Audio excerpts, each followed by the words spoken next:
Hey guys, I'm here again for another video, and after the video I did of my engine setup, I got a lot of people asking me about how much the car weighs, suspension, tires, all that stuff. So I figured I'd do another video on the actual car itself. I want to preface this video by saying that my car is a race car. I do race car stuff only. I don't do anything street related. So everything I do with the car is optimized for the track, specifically prep, because there's no prep racing now too. Yeah, figured I'd come and explain like the suspension setup, tires, the weight, everything I did to get the car as light as it is, why I did certain things. So hope you guys enjoy. As you see, I'm not in my garage. Basically snowed in this weekend. It's too cold in there to be recording, so I figured I don't want to leave you guys without a video, so I'm just gonna record from here. Do a quick rundown on the car, real quick front to back. It is a '98 Civic DX hatch.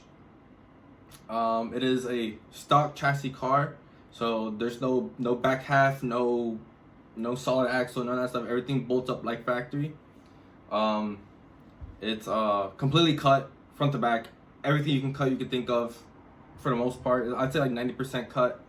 It weighed 1750 with me last I ran it, and should be lighter this year. Obviously it has carbon everything. Carbon front end, carbon hood, carbon doors, carbon wing, carbon trunk, and has a fiberglass roof. I don't have the weight on like what everything took off or like what everything weighed individually, because I kind of did it over a long period of time. I first started cutting the car back in 2020. When COVID hit, that's when I cut the car and did the first half of the cage. So I can't really go into like how much everything really weighs individually, but I can say that the car, when I ran it in 2018, it had only cut doors, factory dash, like had heater, AC, everything. Only cut doors. The car weighed 1915. So from 1915 down to 1600 now. That was over 6 years of cutting weight and changing things, and changing like materials on different panels and all that stuff. So that's a quick rundown on the car. I guess I'll start from the front. The car has no weight ballast whatsoever, so there's no extra weight anywhere to help with 60 foot or anything. It has a tubular rad support. That was from DP. Don't really know how much that really took out in weight, just because, like I said earlier, everything was over time. I didn't remove the radius support. That got removed when I got the car painted the first time. So that was something that they did over there. I also had the traction bar. The whole lower radius support is all cut out, so it's just only the traction bar for that. Front suspension. I guess the most important thing I did was I changed the car to an EG subframe. Usually this is used when you do a K-swap in an EK hatch, but the EG subframe is lighter than an EK one. It's a lot easier to find manual racks, and it bolts right up. So if I ever wanted to go tubular, I could just reuse the same T-bracket and everything. The tubular subframes that I've seen are all EG based. So when you do that, you have to change the lower control arm. So it has K-tuned EG lower spherical control arms. It has Skunk 2 coilovers. They're the Pro S2s, I believe they are. They're non-adjustable ones. They have no damping control or none of that. They're using 8K springs. Skunk 2 over control arms, non-spherical. They're the rubber ones. I have EG SI spindles with KS tuned lightweight front brakes. I don't have the vented rotors. I just have the solid rotors. What else is in the front? The front frame rails behind the fenders are cut out. You can see I have from the chassis, the cage of the car, I have the front short tower braces with extra clearance for my camber kits, because the car is really low. That's something I really like. I really like having the car sit real low, just because I like how it looks, and lowering the whole car helps with the 60 foot also, and the mid track. But that's a whole different thing to get into. Moving towards the middle of the car, I got rid of the whole cowl. Like, that's all cut out. It's all replaced with the the dash bar that goes with the cage. I have a lower windshield mount made out of tubing also that's also connected to the cage. Carbon fiber doors from Prayonto Racing. Lightened factory steering column. So it's out of an EG, but they replaced the steel outer tube with an aluminum tube. Some people make these. The one I got from is from Florida. Obviously a Kirky seat, the aluminum seat. I can change that to carbon fiber later also, but it's pretty hard to find a carbon seat in my size without spending a bunch of money, so I just leave the Kirky in there for now.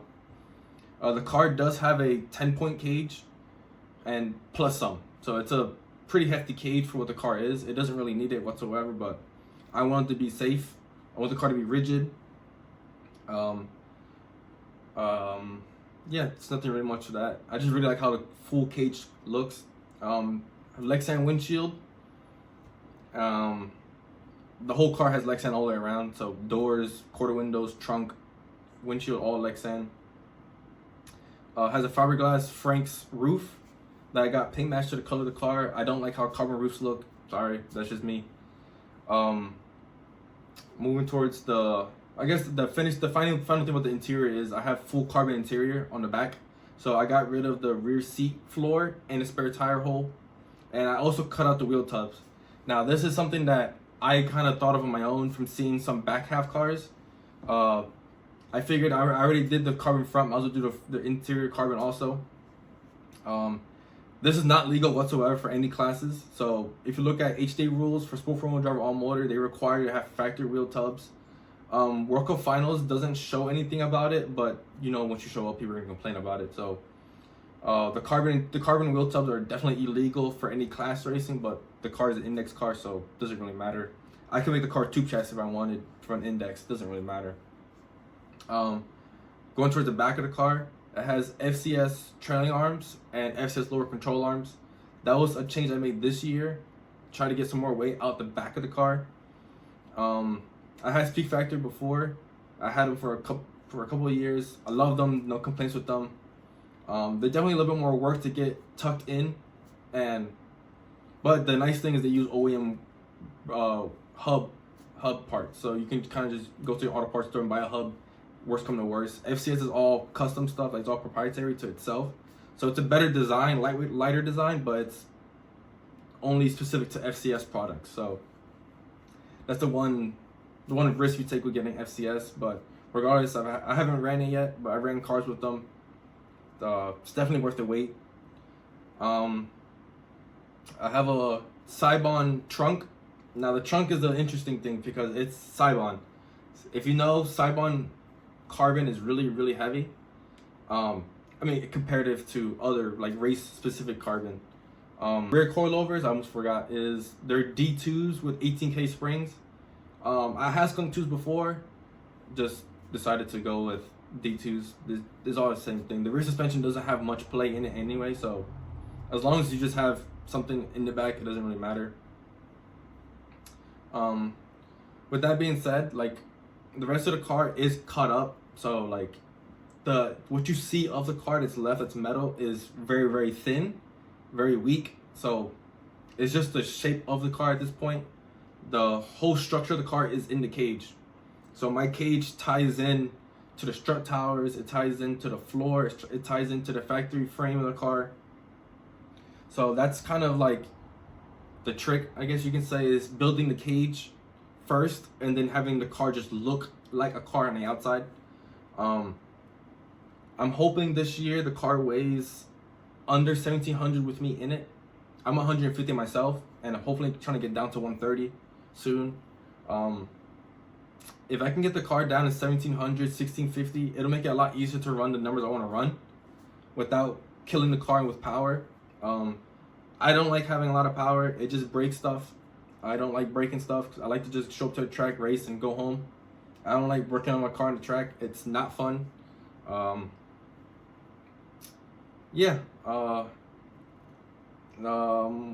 thing you can do to make the car lighter is the battery. Right now I have a regular 16-volt battery, an AGM battery, and it's very heavy. They're like 45 pounds. You go to lithium, you're losing 40 pounds right there. I've ran my car on 23s. my gearing doesn't allow for it. I run a 4.7 final drive. I literally need 24 and a half, just the height, just to cross the finish line at a decent RPM range. With that being said though, I do run 24 and a half by 9 Mickey Thompson tires on the front.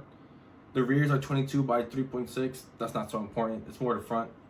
I run 9-inch wheels. They're Bogarts 13 by 9s. And the best the car's hooked is a 139.9 60 foot. And that was with 320 horsepower. When I ran the car on higher mix, I ran a 140 60 foot because it kind of like hazed the tire. So I think the car before had a 138, 137 in it, but now that the car is lighter, I think it should be doing 136, maybe 135 on a perfect Cecil day.